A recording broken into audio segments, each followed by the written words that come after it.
Peace, peace, peace. What's going on, YouTubers? Back at it again, man, for another edition of Before You Do Something. I build that everybody out here in this digital world is having a purpose-driven day. Y'all gonna have to pardon my shades today. This is my vibe, and this is just what I feel. And this is how I'm gonna do this interview, or not interview, but this session. So I got up this morning, and my thoughts were kind of being pulled in a few different directions. I had a conversation about my post from yesterday or the past day. You know, the value of it. Was it, just kind of, I guess, measuring impact. I went to court today. I went to court this morning, juvenile court, for the situation that I was telling you about. My little homegirl, she was back in the center. And it hurt me because they didn't actually let me in the courtroom.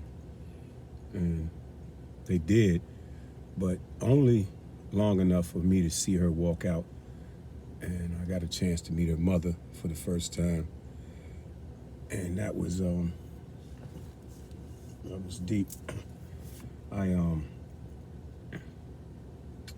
started thinking, what should be the conversation for today? So when I tell you that I'm emotional right now, not in a negative sense, but my emotions is really fueling my desire to continue down this work.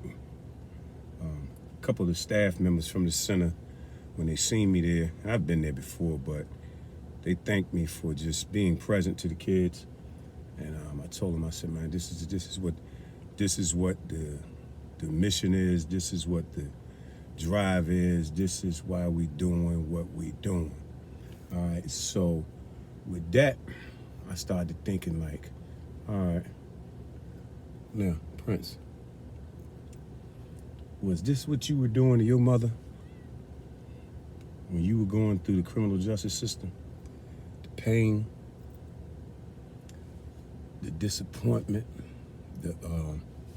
just the whole process of it. It's like that joint brutal. And I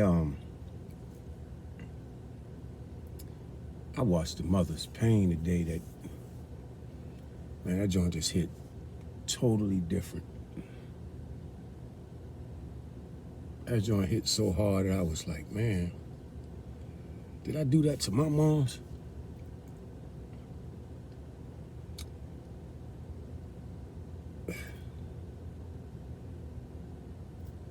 Yo, we gotta do something different, yo. We gotta do something different. And then it kind of made me think about, and this is for those of us that are still caught up in it. Do you understand the impact that your incarceration has on the lives of other people? I mean, like, have we really took a look to see how traumatic that experience is in the lives of others? Because if you see it from the court side, like, when we go into court, we just more concerned about, man, I want to get off. I just want to get out of here. That's all we think about once we get jammed, is that I want to get out of here. But before you do something is about before you getting jammed. Or you're going to be living with I wish I woulda. I wish I woulda. A whole bunch of that. I wish I woulda listened. I wish I woulda been more patient. I wish I wouldn't have went to that store. I wish I wouldn't have hung around them guys or girls, depends, But that's in hindsight. Got another Slurpee today too, yo. I made the perfect blend. So In this, I sat there and I watched the mother's pain, and I watched the guy telling him, a mother, about her child, about what placement they want to give to the child. And my heart goes out to this lady, because now I had to try to get outside of my space of thinking, and I'm thinking like, what would it feel like for someone to tell you that your child is not suitable for the home in which you raised and sacrificed? Because, okay, granted, everybody got some issues. All you perfect people, I ain't talking to y'all. You know, I ain't speaking to y'all. I'm talking to those of us that have been through it and still going through it. Raising a child, for one, does not come with a blueprint. Let's get that straight. Some of us have been more present than others in the lives of our children. Some have been present but have been completely absent while being in the lives of their children. So don't think it's just about a body being there, because you could be there physically and mentally you done checked out. It doesn't come with a blueprint. There's no manual.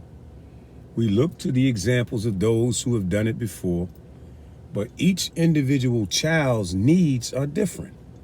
So there is no one formula or one thing fits all. Children are different and they are unique and they special. And I like to say that they have special needs. They say they got special education. Yes, the education has to be special, has to be custom fitted for them, because all that other stuff is not working. Now it's not working. And if it was working, and if all this programming that's being promoted was so effective, then why do we keep having the same results? I said to you, and I'll say it again, the greatest education that a person can have in this world is the knowledge of themselves. Point blank, period. Don't come telling me about ancient Egyptian history or the Athens or Greece, Rome, Paris, Mexico, wherever you want to talk about. Don't tell me about the science of the sun or the moon, or do algebraic equations when you don't have a clue of who you are as an individual. You don't have a clue on what triggers you. So you'll have a dynamics where you have a woman that's working to raise her babies. And maybe the men that she procreated with are not in their life. That adds another dynamic. So now she has to do double time. She has to work, right? And then she has to come home and tend to the needs of her individual children. And then she has to find some space to be able to address her own issues that may be unresolved. She might have been in an abusive relationship, which is why she's no longer with the man. She probably could have had a situation where she dealt with somebody that she thought that she was going to be with, and she wound up getting pregnant. Whatever the case may be, I ain't here to judge. What I'm here to say is that we have children that are here as a result of these relationships that are having a difficult time navigating the world. So, if the family unit doesn't have the foundation that it needs in order to help the child understand or grow into understanding what a healthy relationship looks like, then the child will probably take on some of the characteristics and the traits of the environment that they are being raised in, which is understandable. And then they could be completely rebellious towards these ideals because they are dealing with the resentment that whoever was the other half that's responsible for them being in the world doesn't want anything to do with them. And they could potentially blame their mother for the choices that she made in men and then the child holds a silent resentment towards that parent. How do I know that so well? I did the same thing to my mother. I did it to my mother. And Ma, I get it now. And wherever you are and whatever you're doing at this moment, your energy, because I know energy can't be created or destroyed, I just want you to feel your son. I get it, Ma. And I apologize. I apologize for my lack of understanding. I apologize, Ma. Because I get it now. And as I watch this woman today, and I looked at her pain, and I said, wow, this is the impact of incarceration?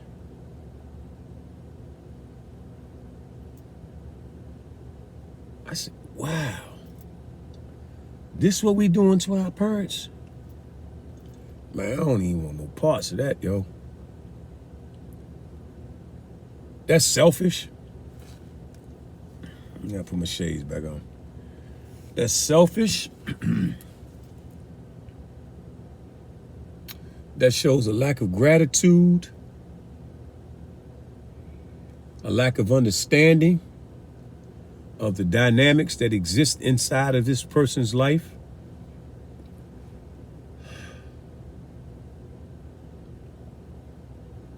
In a lot of ways, that's disrespectful. Our incarceration is traumatizing our parents and the people that care about us.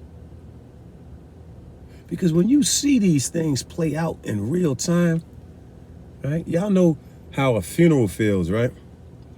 When you go there and the mother of the child that lost their life, and she is just a hollow shell of herself, and you see that pain. Yeah, man, it's kind of like that. Because in both instances, the child is being taken away. And they're being taken away to be placed in places that you're not familiar with. You don't know the people that they're going to, and that is traumatic. That is traumatic. I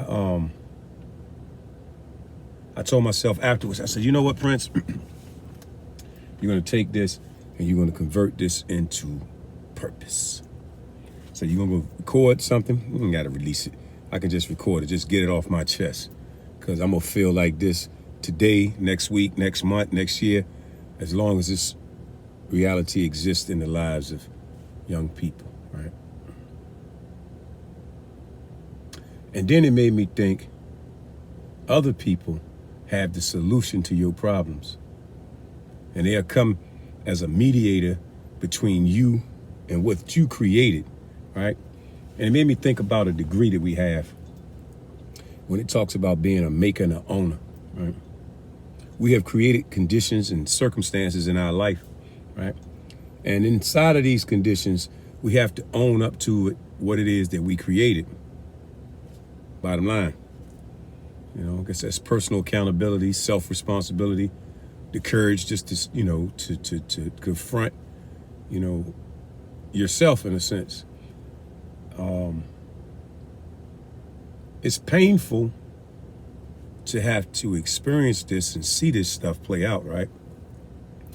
But then on the other hand, it's therapeutic in the sense of helping build more empathy inside of myself so I can see the impact that my decisions has on the life of someone else. But damn, when you have really low self-esteem, you don't think that anything that you do really matters to somebody else because you don't feel as if someone cares about you. And the reason why we take on this mindset, because we're looking for the concern and the love to be expressed according to how we identify love as being. If it doesn't fit the checkbox of how we think love should be, then that person does not love me. But now, loving a person in the midst of their hell, right, so that they could be able to find the right path for their life, that's not easy. This person is in hell. Some people will say to hell with them. That's easy to do. Some people see individuals in hell. And when I say hell, I'm not talking about no fiery pit. I'm talking about the conditions that are being created in the lives of individuals, which are a direct result of their thought process and the information that they process. Your sight, your hearing, your taste, your touch, and the smell. Information centers. Information. We're being bombarded